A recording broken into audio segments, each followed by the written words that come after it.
इसे ऐसे समझिए कि आजादी के बाद जब हिंदी को राजभाषा बनाने पर बहस चल रही थी, तब तमिलनाडु के पूर्व मुख्यमंत्री और सांसद CN अन्नादुरई ने संसद में कहा था कि ऐसा दावा किया जाता है कि हिंदी आम भाषा होनी चाहिए क्योंकि इसे बहुत बड़ी आबादी बोलती है। तो फिर हम बाघ को राष्ट्रीय पशु क्यों मानते हैं? क्योंकि चूहों की संख्या इससे कहीं ज्यादा है। और मोर हमारा राष्ट्रीय पक्षी क्यों है जबकि कौवे हर जगह है? आप देख रहे हैं हेडलाइंस 24 खबरों की हकीकत में आपके साथ शाहना खान। FSSAI ने एक आदेश जारी किया है कि दही के पैकेट पर दही शब्द का ही इस्तेमाल किया जाएगा। अब आप सोचेंगे कि दही के पैकेट पर अगर दही नहीं लिखा जाएगा तो क्या मुर्गी का अंडा लिखा जाएगा? लेकिन बात इतनी सीधी नहीं है। मसला यह है कि दही के पैकेट पर हिंदी में दा और हा में बड़ी ई की मात्रा यानी दही लिखना। अब आप समझ गए होंगे पूरा मामला क्या है। इसी पर बवाल हो गया। मामला तमिलनाडु राज्य का है, जहां तमिलनाडु के CM MK स्टालिन ने कहा कि हिंदी थोपने की जिद अब इस हद तक पहुंच गई है कि अब वो हमें दही के पैकेट पर हिंदी का लेबल लगाने का निर्देश दे रहे हैं। हमारे अपने राज्यों में तमिल और कन्नड़ हटाने को कह रहे हैं। विवाद बढ़ा तो FSSAI ने फौरन अपना आदेश वापस ले लिया। इसमें लिखा है कि पैकेट पर कर्ड के साथ तमिल और कन्नड़ भाषा में स्थानीय शब्द जैसे मोसरू और ताइर को ब्रैकेट में इस्तेमाल किया जा सकता है। दक्षिण भारतीय राज्यों में हिंदी को लेकर बवाल अक्सर होता रहता है। ये बवाल आजादी से पहले से ही जारी है। तमिलनाडु, केरल, कर्नाटक इन राज्यों में आजादी से पहले और बाद भी हिंदी का विरोध होता रहा है। आजादी के बाद हिंदी की आधिकारिक भाषा चुनने का फैसला ले लिया गया था, हालांकि बाद में इसे टाल दिया गया। हुआ यह था कि 1949 में संविधान सभा में हिंदी को आधिकारिक भाषा के रूप में चुना गया, लेकिन इस फैसले को तत्काल लागू करना मुश्किल था। लिहाजा ये तय हुआ कि संविधान लागू होने के 15 साल तक केंद्र और राज्यों के बीच होने वाले संवाद में हिंदी के साथ साथ अंग्रेजी का भी इस्तेमाल होगा। 1965 में ये 15 साल पूरे होने वाले थे।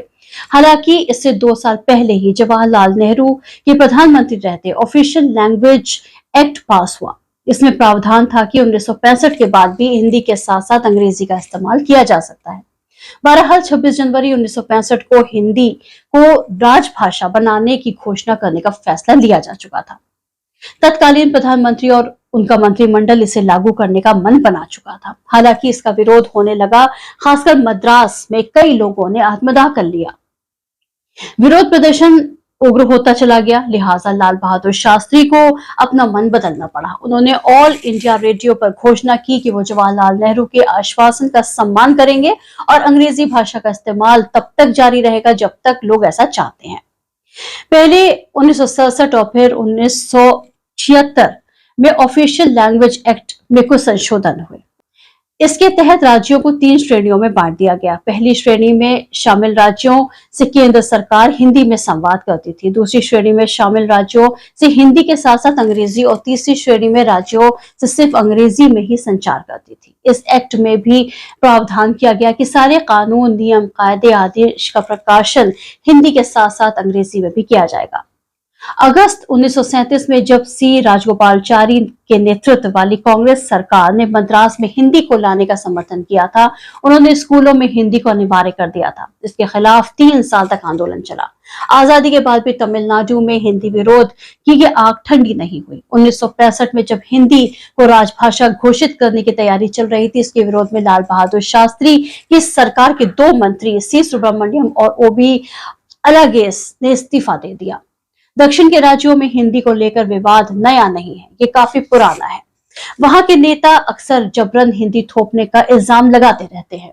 इसे ऐसे समझिए कि आजादी के बाद जब हिंदी को राजभाषा बनाने पर बहस चल रही थी, तब तमिलनाडु के पूर्व मुख्यमंत्री और सांसद CN अन्नादुरई ने संसद में कहा था कि ऐसा दावा किया जाता है कि हिंदी आम भाषा होनी चाहिए क्योंकि इसे बहुत बड़ी आबादी बोलती है। तो फिर हम बाघ को राष्ट्रीय पशु क्यों मानते हैं? क्योंकि चूहों की संख्या इससे कहीं ज्यादा है। और मोर हमारा राष्ट्रीय पक्षी क्यों है जबकि कौवे हर जगह है? हिंदी के इस्तेमाल को लेकर दोनों पक्षों के अलग अलग दावे रहते हैं। इसे पक्ष में रहने वालों का तर्क है चूंकि भारत की एक बड़ी आबादी हिंदी का इस्तेमाल करती है, इसीलिए इसे ही राजभाषा का दर्जा दिया जाना चाहिए। जबकि इसके विरोध में तर्क दिया जाता है कि जिस तरह से भारतीय दूसरी भाषाओं का इस्तेमाल करते हैं, हिंदी भी उन्हीं में से एक भाषा है। बात 1947 की है, जब भारत को आजादी मिली तब देश में 500 से ज्यादा रियासतें थी। सबसे पहला काम इन सब रियासतों को एक करना था और भारत को गणराज्य बनाना था। आजादी के बाद राज्यों के पुनर्गठन को लेकर सबसे पहले एसके धर आयोग का गठन हुआ। आयोग ने भाषाई आधार पर राज्यों के पुनर्गठन का विरोध किया और इसे देश हित के खिलाफ बताया। आयोग ने सिफारिश की कि भाषा के बजाय प्रशासनिक सुविधा के आधार पर राज्य बनाए जाएं। धर आयोग ने भाषाई आधार पर राज्यों के पुनर्गठन का विरोध किया और इसे देश हित के खिलाफ बताया। आयोग ने सिफारिश की कि भाषा के बजाय प्रशासनिक सुविधा के आधार पर राज्य बनाए जाएं। धर आयोग की सिफारिशों का विरोध हुआ और फिर बना जेवीपी आयोग, यानी जवाहरलाल नेहरू, वल्लभ भाई पटेल और पट्टाभी सीतारमैया की समिति। इस आयोग ने भी भाषाई आधार पर राज्यों के पुनर्गठन का विरोध किया। जेवीपी आयोग की रिपोर्ट आने के बाद मद्रास राज्य के तेलुगु भाषियों ने पोट्टी श्रीरामुलु के नेतृत्व में आंदोलन शुरू कर दिया था। श्रीरामुलु आमरण अनशन पर बैठ गए और 56 दिन बाद उनका निधन हो गया। इससे आंदोलन और तेज हो गया। श्रीरामुलु तेलुगु भाषाइयों के लिए आंध्र प्रदेश राज्य की मांग कर रहे थे। उनके निधन के बाद और दूसरे राज्यों में भी भाषाई आधार पर आंदोलन शुरू हो गया था। इस घटना के बाद फजल अली आयोग का गठन हुआ। इसमें फजल अली के अलावा के.एम. पडिक्कर और एच.एन. कुंजरू भी शामिल थे। आयोग ने 1955 में अपनी रिपोर्ट पेश की। इसने सुझाव दिया कि राज्यों के पुनर्गठन में भाषा को मुख्य आधार बनाया जाना चाहिए, लेकिन इसने एक राज्य एक भाषा के सिद्धांत को खारिज कर दिया। फजल अली आयोग की रिपोर्ट को केंद्र सरकार ने मान लिया। आयोग ने 16 राज्यों और 3 केंद्र शासित प्रदेश बनाने की सलाह दी। केंद्र सरकार ने इसमें थोड़ा संशोधन किया। 1956 में राज्य पुनर्गठन कानून बना। इसे राज्य में 14 राज्यों और 6 केंद्र शासित प्रदेश बने और 14 राज्य थे।